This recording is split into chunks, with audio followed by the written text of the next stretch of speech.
Occhio ai dettagli. Ciao, sono Lorena Straffi di Scuola delle Arti.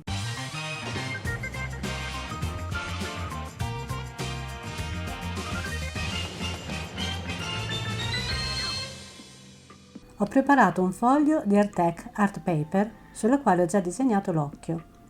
Voi potete ricalcare, proiettare, se siete artisti potreste disegnarlo direttamente a matita. Per noi non è importante come si riporta il disegno sul supporto, per noi è importante il risultato finale. Con il nero creo subito la pupilla, che è la parte più forte del disegno.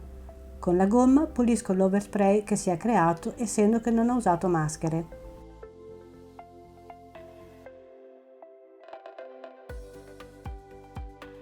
Prendo il blu, ho mescolato il cobalto e il ceruleo per dipingere i tratti più scuri dell'iride. Piano piano scurisco il contorno dell'iride e proseguo nell'evidenziare i tratti interni più scuri.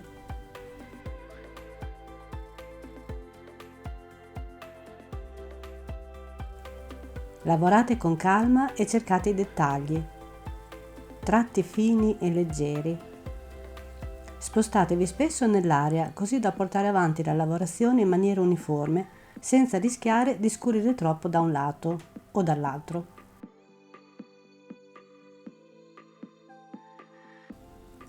Procedendo con calma e per gradi di intensità, nell'eventualità di errore si potrà sempre rimediare velocemente.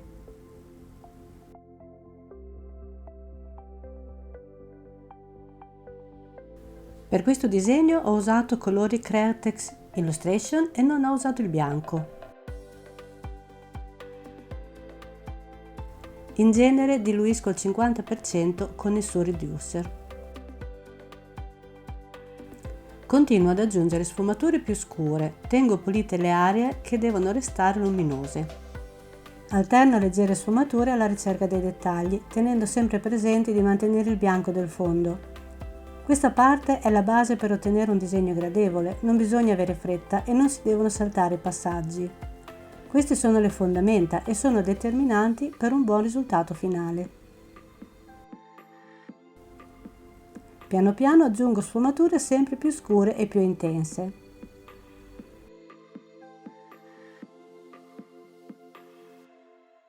Con le gomme e le lame creo delle texture. Ora inizio ad aggiungere un arancio ocra, cercando di stare nelle aree lasciate bianche, per non rischiare tonalità troppo verdi. Una volta messe le basi dell'arancio, vado a evidenziare con un arancio scuro alcuni dettagli.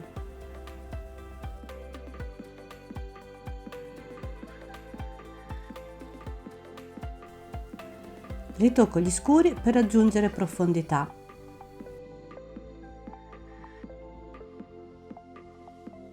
Questi sono disegni nei quali bisogna avere pazienza.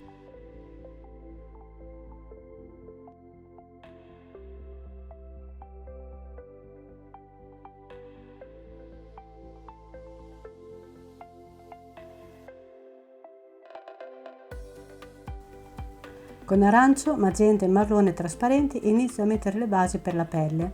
Se avete fatto gli esercizi potrete applicarli anche in questo caso per creare qualche texture leggera. Stiamo disegnando una pelle giovane, quindi devono essere molto delicate.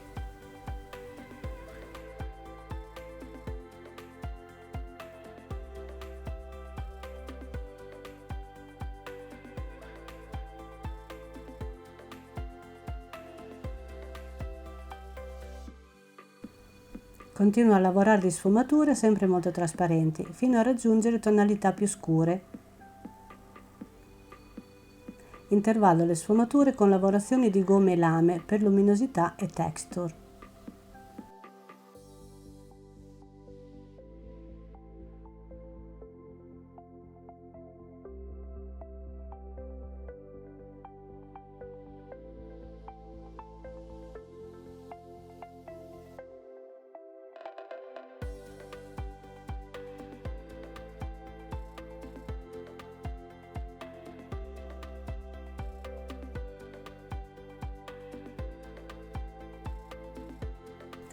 Uso lame e gomme tra le sfumature per mantenere i punti di luce.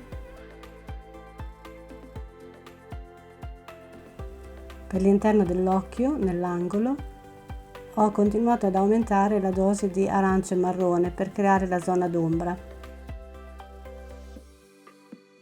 Per le ciglia seguo il disegno di massima già preparato, perché non dobbiamo cadere nell'errore di farle senza seguire le linee guida.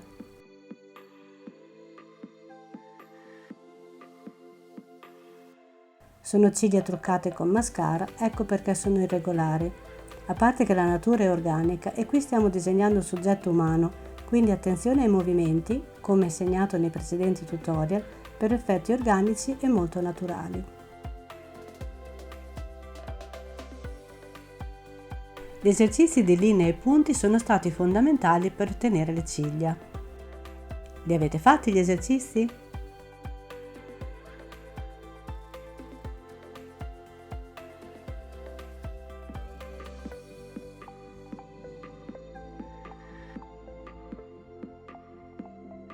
Mi sposto spesso dalle ciglia superiori a quelle inferiori per far riposare il mio di occhio e non cadere nell'errore di fare tutto troppo scuro o troppo uguale e anonimo. Anche in questo caso sono andata per gradi, ho raggiunto le intensità corrette piano piano.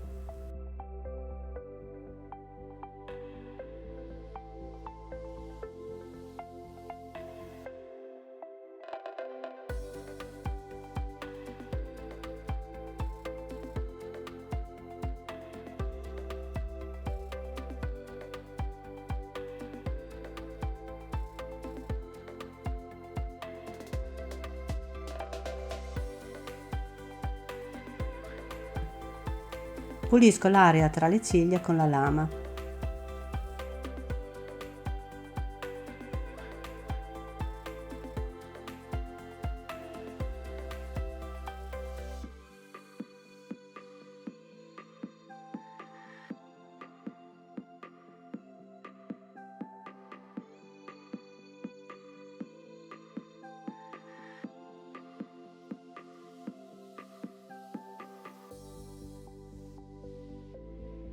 Usiamo le stesse tonalità spostandoci nelle varie parti del disegno. All'interno dell'occhio della cornea è un marrone abbastanza scuro che è lo stesso che abbiamo usato per la palpebra, per la piega della palpebra, quindi continuiamo a spostarci, a crescere di intensità tenendo controllate le aree che non diventino troppo scure.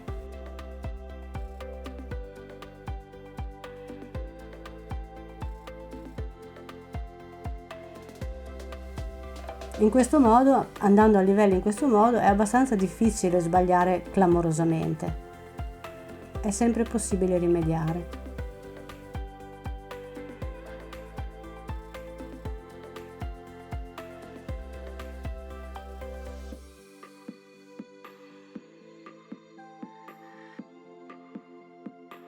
Una volta concluse le ciglia, continuiamo a controllare le sfumature della pelle e dell'occhio, quindi andiamo a scurire dove è ancora necessario per definire totalmente il disegno.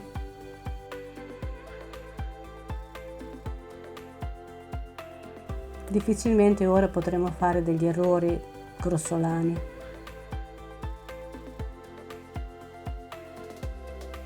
Con la lama rimuovo un po' di colore per ipotizzare leggeri peletti. Abbiamo disegnato un occhio più grande di 1,3, quindi ci stanno bene, si vedono.